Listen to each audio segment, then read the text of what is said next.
All right. Hope everybody can hear me okay. Good morning, everyone. My name is Mike Flewelling. I'm the VP of Customer Success here at D2L. And I have the privilege this morning to introduce the webinar for today, which is Teaching Online, Exploring the Best Practices with Southern New Hampshire University. Southern New Hampshire and D2L work very closely together in providing online learning, and we have the opportunity from some great guest today to talk about that experience. So with that being said, thank you very much for taking the time to join us, and I will hand it over to the team from Southern New Hampshire to introduce themselves.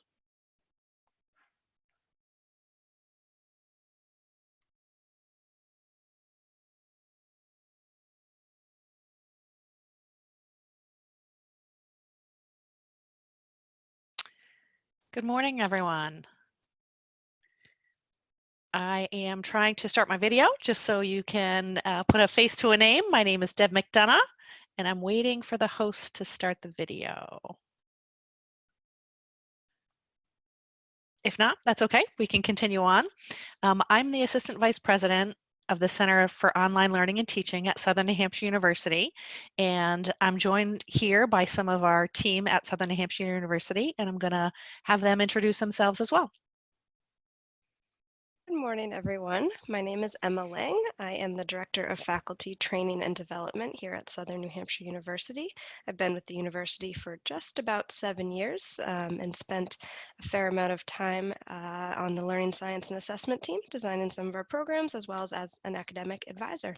Now I oversee the team that trains our faculty. Hi, I'm Alexis Morton. I'm Assistant Director of Faculty Engagement and also work with the Center for Online Learning and Teaching. I've been with Southern New Hampshire University for about 10 years, and prior to that was working with a learning center, and before that in public education K-12. And good morning, I'm Heather Tilburg-Webb. I'm Associate Vice President of Academic Resources and Technology, and currently for Global Campus, which is SNHU's online college. I lead the teams that are responsible for academic technology and our learning resources, which are all the tools that are essential to create a really robust learning experience. I also have about a decade of online teaching experience, as well as a background in instructional design.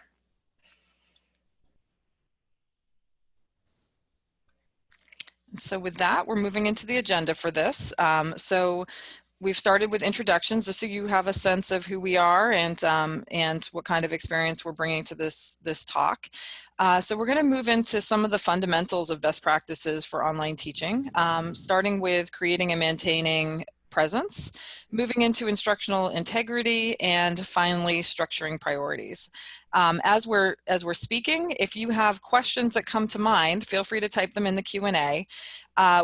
Since it's divided into 3 different sections, we'll take a couple of questions as we wrap up each section, being cognizant of time. So if, as you're listening to creating and maintaining presence, some questions come to mind, type them. We'll take the ones that we have time for, and then at the end, we'll come back and go to the to make sure that we're catching all of the questions. So we hope this will have a bit of dialogue element to it. And with that, I'm going to pass it off to Alexis for creating and maintaining presence. Thank you so much, Heather. So creating and maintaining your presence in the classroom might not be something that you've had to do consciously and construct that, or even really think about in the past if you've been teaching solely face-to-face. However, as you have less or limited face time with your students in a more and more virtual, digital, or asynchronous space, intentionality in creating and maintaining that presence is really essential to the learning experience for students and for you. For effective online teaching and learning, we subscribe to the community of inquiry model that was brought forth by Randy Garrison and Terry Anderson at the University of Calgary. As online faculty, each of our classrooms is essentially a community of inquiry, a place where teachers and learners interact and hopefully spark some curiosity and inquiry around the subject matter. So while students also bring these specific presences to the classroom to help form this community, we're going to focus on the instructor, teacher, faculty side of these presences. the social personal presence, the cognitive intellectual presence, and the teaching or instructional presence. The first presence that we're looking at is the social or personal presence. And this is really achieved in a face-to-face classroom pretty easily. You just show up and you be yourself. Students get a feel for who you are and what you're going to ask of them right there in the classroom. It becomes significantly harder, though, to achieve this when you're online and can't just chat with them at the beginning of class or after class as they're filtering out of the lecture hall. When you're teaching online, you need to consider how you're sharing your personal presence. So you have to really think about what actions you can take to convey whether you're authentic, relatable, and accessible. These three attributes help students to feel safe to take those educational risks and try new ways of talking about the class material and concepts. So letting students know these hidden pieces about your personality or persona, you know, whether you're a little bit bookish or maybe you like Harry Potter, just those little gems about yourself. Even whether you're willing to take or receive text can go a long way to establish this presence. Our second presence is the cognitive or intellectual presence. And this is about connecting your practical experience with the subject matter and the content of the course. This presence frequently comes out in discussions, whether they're synchronous or asynchronous, as well as in announcements or brief micro-learning videos or even micro-lectures that you might put together. It conveys your years of first-hand experience with this content out in the field and can truly pop up as you're providing a student specific, actionable feedback, maybe pointing them to an industry journal or even to a relevant hashtag in LinkedIn. Finally, our third presence, the teaching or instructional presence, is really about knowing what's in your course and how it serves your students in terms of their ability to attain the outcomes and objectives of the course. This presence is about knowing when and where the material appears in the course and being able to lead your students to it for effective scaffolding, interleaving, and learning. So if you're building your course, this also involves choosing the right text, articles, and multimedia, and designing assessments to help the course materials really come to life for students so that it sticks with them. So coming back to our Venn diagram, you can see how the presences intertwine and overlap with one another. Social presence and cognitive presence in the discussions, cognitive presence and teaching presence in selecting primary or supplemental material, and teaching presence and social presence in setting the climate and expectations of the course in the classroom itself. Ultimately, all three of these presences combine to create the educational experience for you and for your students. So with that, I would love to see if there are any questions yet in regard to the communities of inquiry and these three presences of the classroom. We don't have any questions in the Q&A, just kind of reaching out to the audience. Is there anything that people are curious about, have questions about related to communities of inquiry?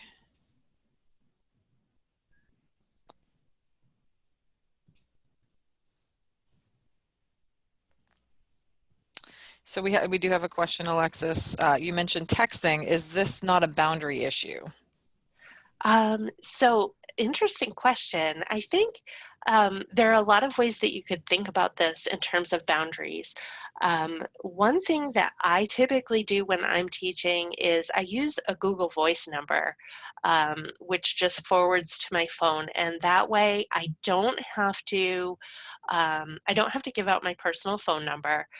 But at the same time, students can feel really connected with me. If you know, I've had students, one actually this term, who very politely asked, is there a specific time frame that I can call or text you up until, or a time that I should wait in the morning to get to that point and then call or text you, and I did let her know when I'm generally available. So in terms of boundaries, I think you can really set those. And I did ultimately tell her, you know, I put my phone on silent when you know, it's time for me to unwind and have personal or family time. So it's not going to disrupt me when I'm having that non-teaching time. And I think that way too, it allows students to sort of opt into that. So, you know, if they have a limited data plan, I know a lot of companies are extending data plans and so forth at the present time, but that allows students to opt in so that they're not using up their resources if that's not a way that they want to communicate. And we have a comment from another participant, which is saying that we have that their institution has faculty post their virtual office hours in the course too. So again, setting some boundaries around availability. Absolutely. One comment that I would make about the virtual office hours is reminding students that office hours mean that you're available to them during that time, not just that those are your office hours when you're working and don't want to be disturbed.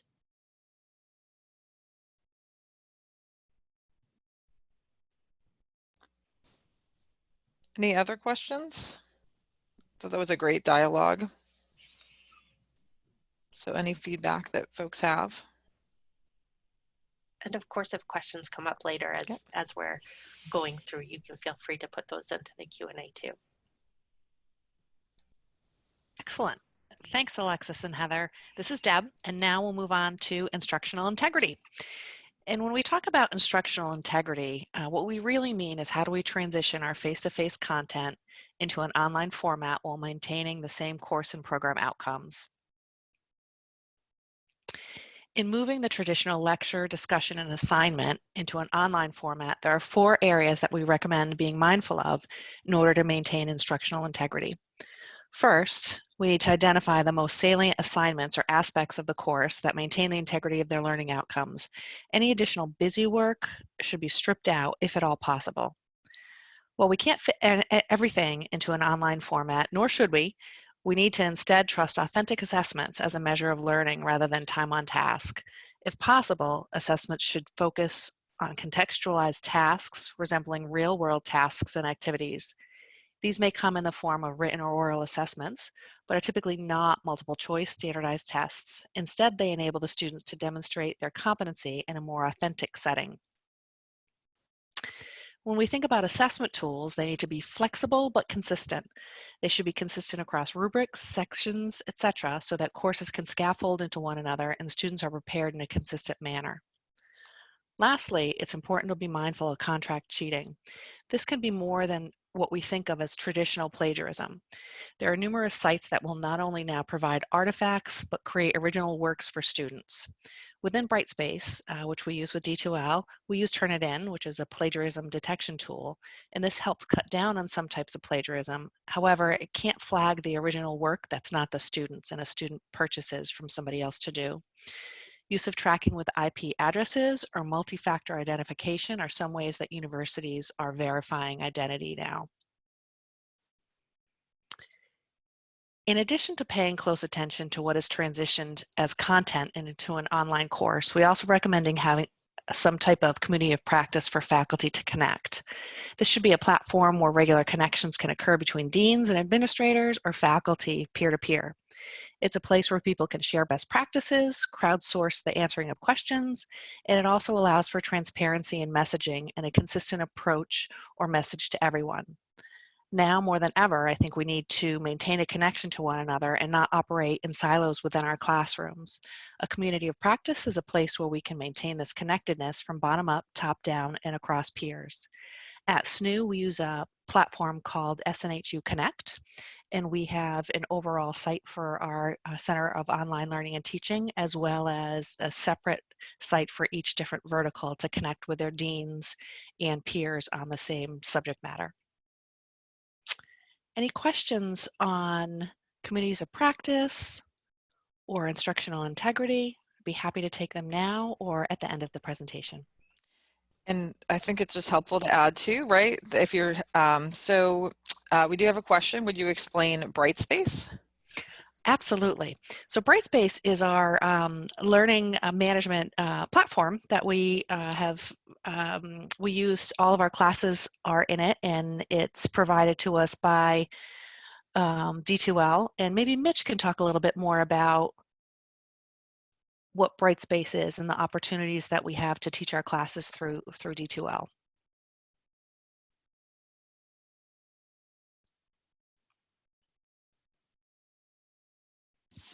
Everyone, I'll jump in here. It's Mike Fluelling speaking. So Brightspace is online learning management system, which does allow teachers to use an online tool with multiple functionalities to present, not only syllabus but interactive course material, links out to videos, fully integrated, for bringing in your students, as well as an opportunity that, from an administration perspective, you can roll up and have consistent reporting across your entire organization of what's happening, what teachers are doing, sharing classes, building classes, things such as that. I'd be happy to share more with you afterwards as well. Sandra, thanks for asking the question. And then I just wanted to point out, if anyone is having trouble finding the Q&A feature, if you scroll along the bottom of your screen, you should see it kind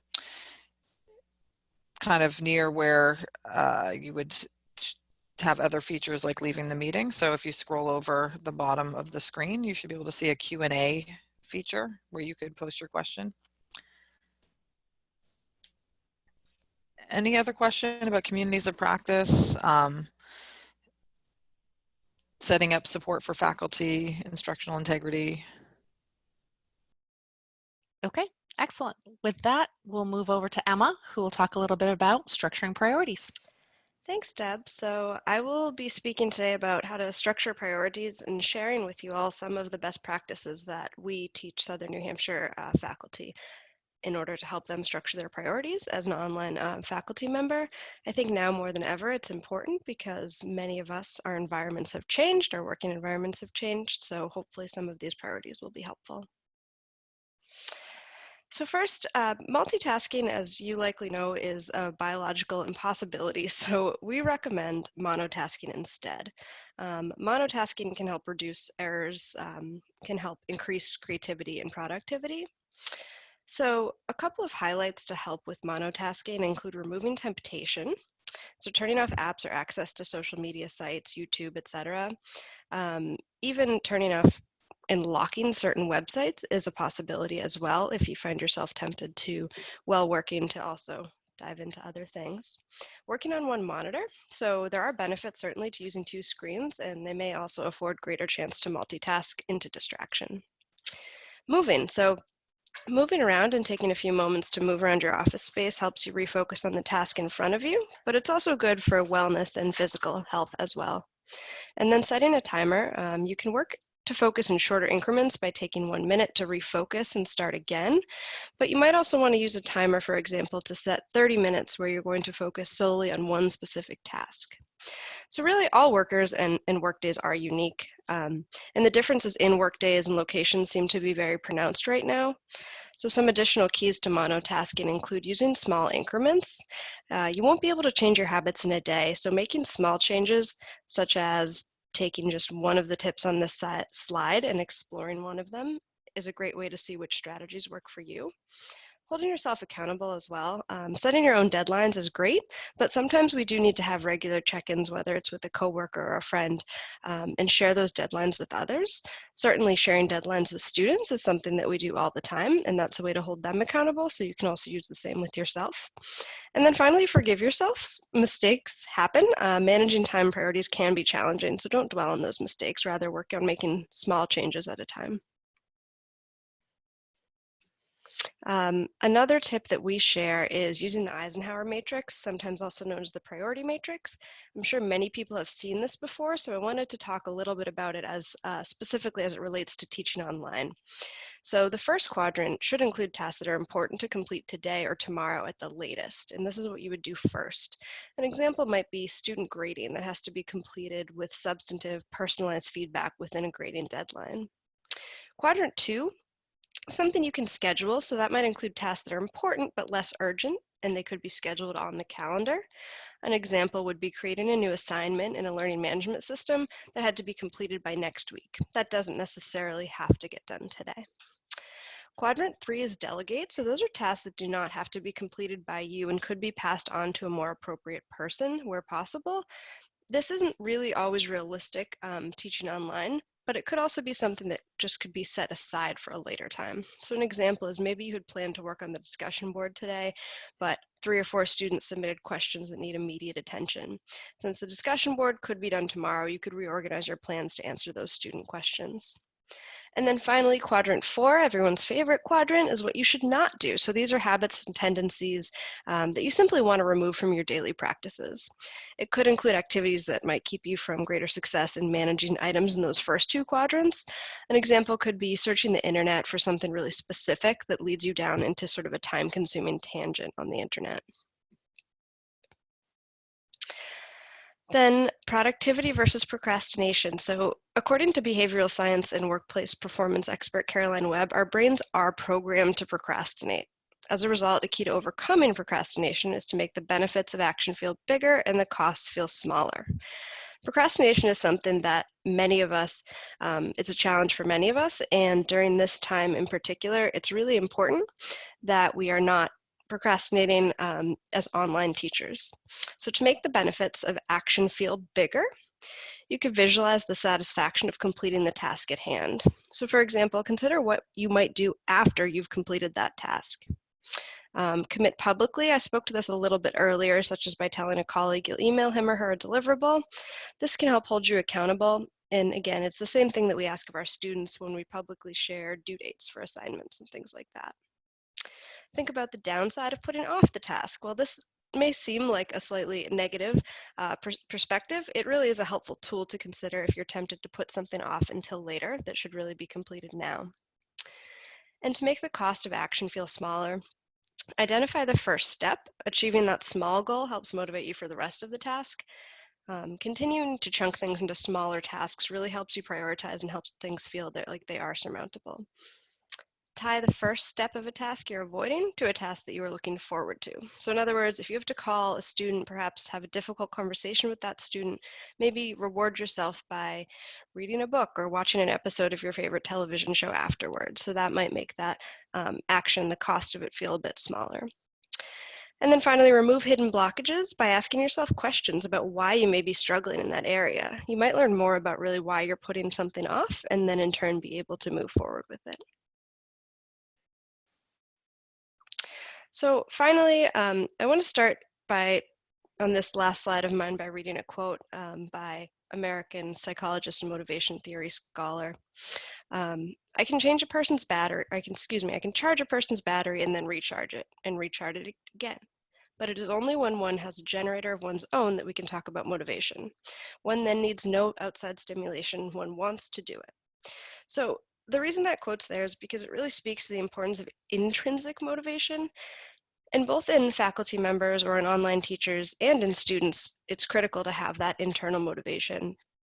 While external factors such as earning a paycheck or a degree are important, it's really those internal factors that make a significant difference. So there are 3 ways to help improve that. The first is link your actions to a greater purpose. You can always reframe your narrative. Consider the well-known story about when JFK asked a janitor at NASA what he was doing. He said he was helping a man get to the moon. So if you think about that impact you have in the lives of your students and your work, hopefully that will help increase that internal motivation. The next is don't wait until you feel like doing something. Often once you get started, you really do get into the flow of something and it's much easier than you anticipated. If just doing something doesn't really work for you, then consider establishing a routine. And then finally, the competency, autonomy, and relatedness, or the CAR model. There are many different drivers behind our motivation. And if we have these 3 things, we are more likely to be intrinsically motivated to do something. So if you find yourself lacking in any of these 3 areas, work towards achieving them.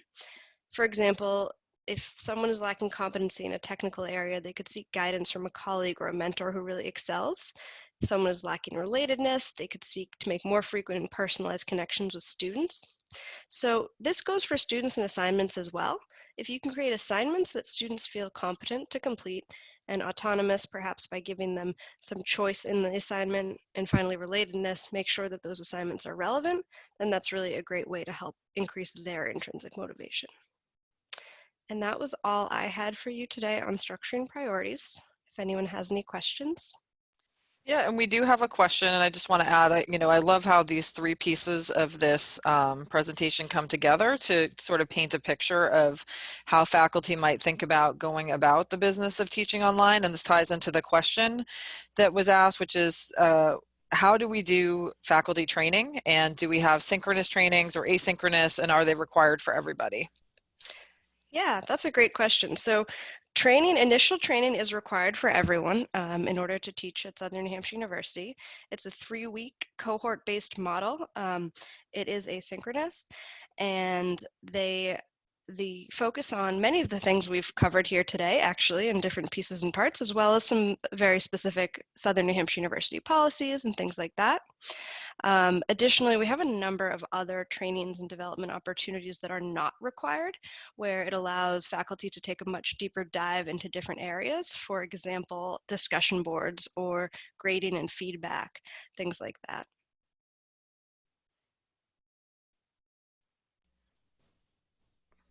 Great, and wondering if there's other questions?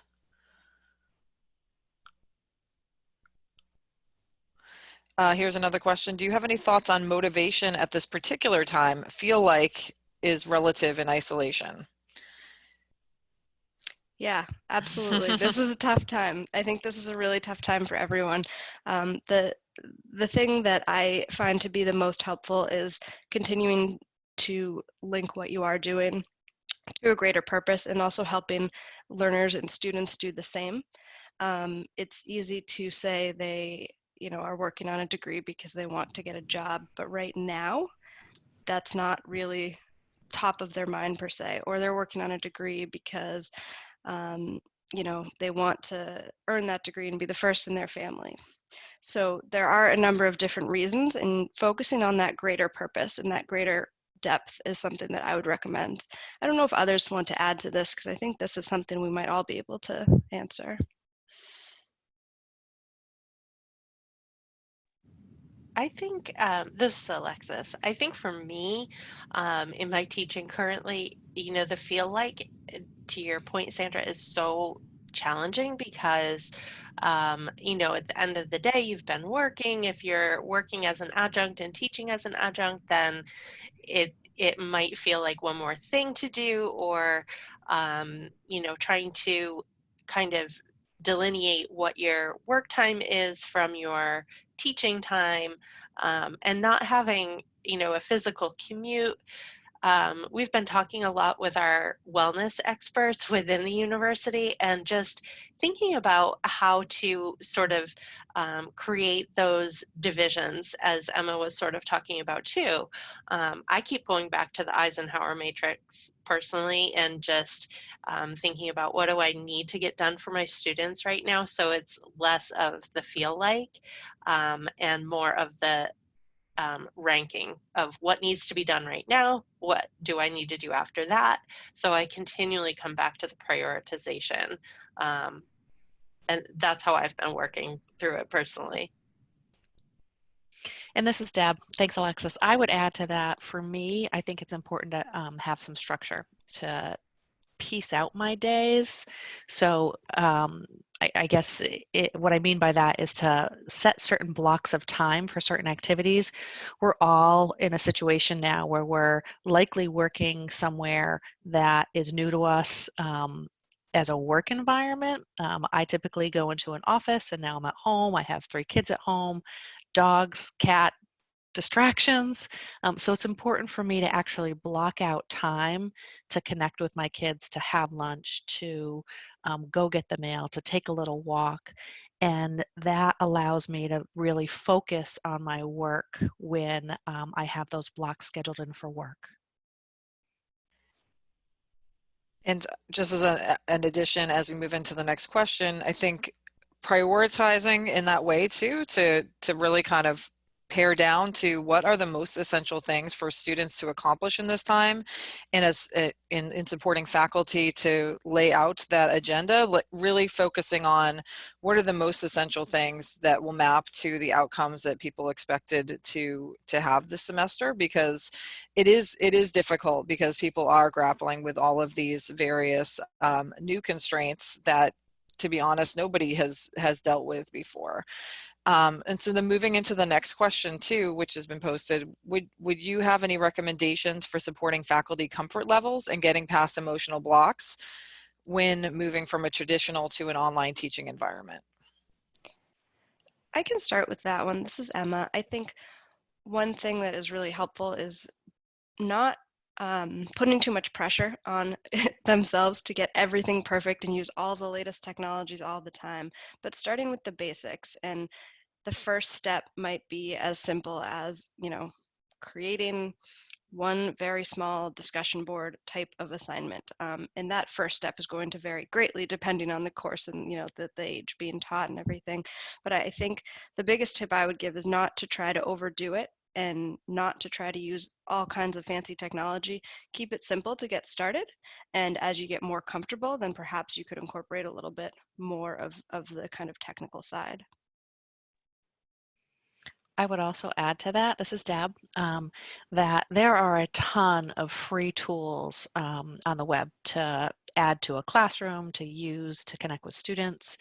As Emma said, I would try not to get overwhelmed with all that's out there. Pick one or two that seem similar to something that you're familiar with, and don't be afraid to try and use it and dig in. It doesn't have to be perfect, like Emma said. We want to make connections, and we want to, the bottom line is really to just be able to connect with your students. So try it. It doesn't have to be perfect. I think too, one of the things in terms of supporting faculty and their comfort levels and their emotional blocks, I think one thing is just reminding them, if you are an administrator or dean or chair of the department or whatever it might be, reminding your faculty that they are subject matter experts and that they were hired for a really good reason, and just reiterating your trust in them, that even though this is a new environment and there are new platforms and technologies, that ultimately they're experts in teaching. And then building on that, I was just going to note that there's a comment too, which from one of the participants, don't look at the whole semester, but look at the first 2 weeks to build. So chunk it out as well. So focusing on baby steps at a time, focusing on, tools that are very similar to things that people already know, emphasizing that they are experts in instruction. All of those things are really helpful for helping to bridge for someone new to this, that they can do it. And I would add just one other thing too, making sure that they understand that anybody who's doing online teaching and learning is doing it in a collaborative environment. So it is okay to rely on support staff. It is okay to look up questions, to have questions. It is definitely a team-based sort of process. And so that's not just normal, but encouraged. Heather, I would also add to that, flexibility is key, that if you're an administrator or dean, if you have the ability to relax any of your policies at all, now's the time to do it. We have been fortunate in that we're able to relax some of our incomplete policies for our students. Our late policy, we've extended an additional week. So some things like that will give people a little bit more flexibility in this crazy time and their crazy days have gone a long way to assist not only students but faculty. Absolutely. Are there other questions?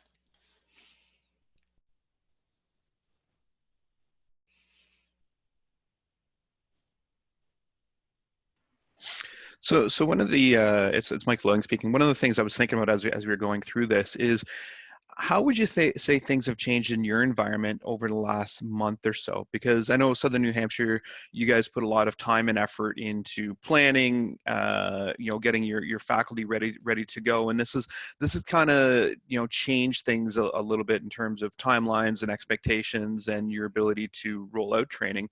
Is there been big like aha moments or areas that you've had to make massive shifts in your focus or how you work overall?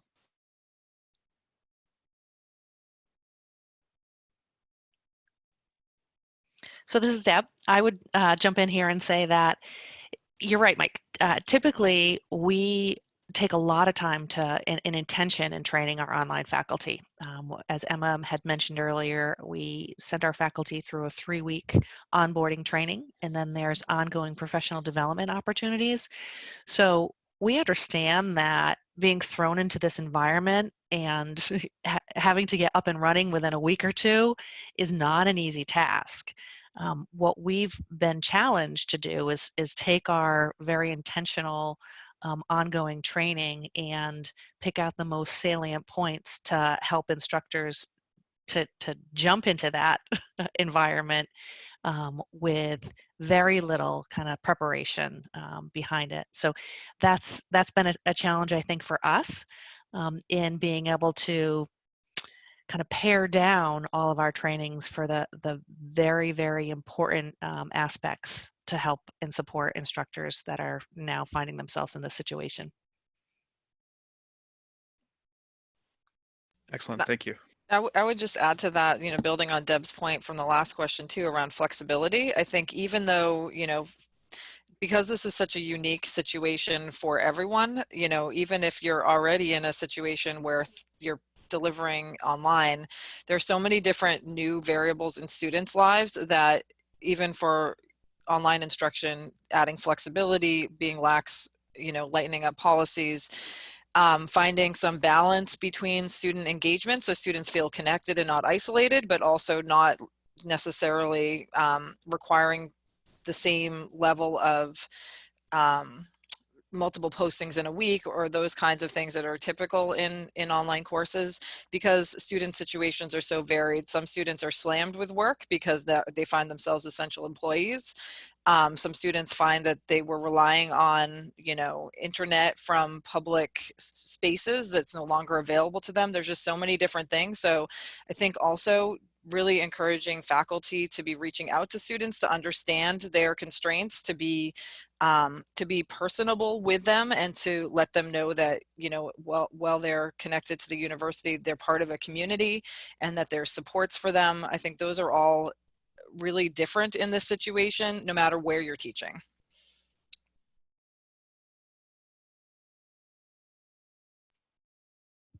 Yeah, that makes a lot of sense. Makes a lot of sense.